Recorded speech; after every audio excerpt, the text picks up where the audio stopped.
সকলের কাছে আমার জিজ্ঞাসা 3 নম্বর পয়েন্টটা বলার পরে আপনারা সবাই হাত তালি দিলেন, কারণটা কি? জেলা হাসপাতালের নিরাপত্তার জন্য প্রয়োজনীয় সংখ্যক সশস্ত্র আনসার সদস্য অথবা স্বাস্থ্য পুলিশ অনুমোদনের যথাযথ ব্যবস্থা গ্রহণ।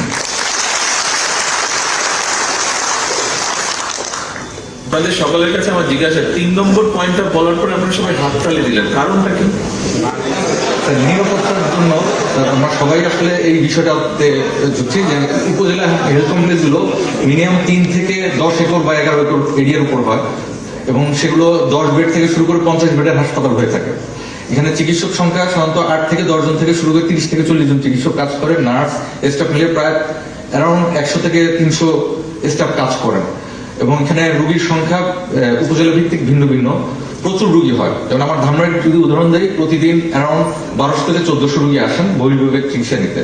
এই বিপুল সংখ্যক এই লোকজন আনাগোনা এবং এই বিশাল এরিয়া প্রোটেকশনের জন্য কোনো ধরনের নিরাপত্তা ব্যবস্থা নাই। যদিও 1 জন বা 2 জনের কর্মীর ব্যাপার থাকলেও, নিরাপত্তা কর্মীর স্থান থাকলেও তাদের হয়তো চাকরি শেষ হয়ে গেছে আর কেউ নিয়োগ হয়নি, এরকম ম্যাক্সিমাম জায়গায় আমার ধামরাই সহ 492টি উপজেলার ম্যাক্সিমাম জায়গায় নিরাপত্তা কর্মী নেই।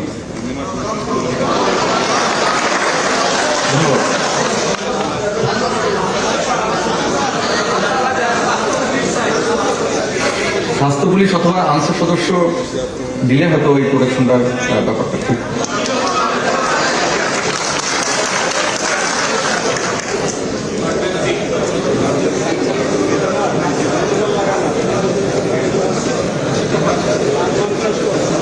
মানে এখানে নিরাপত্তার একটি বিষয় আছে যেটা নিয়ে আপনারা কনসার্ন, তাই?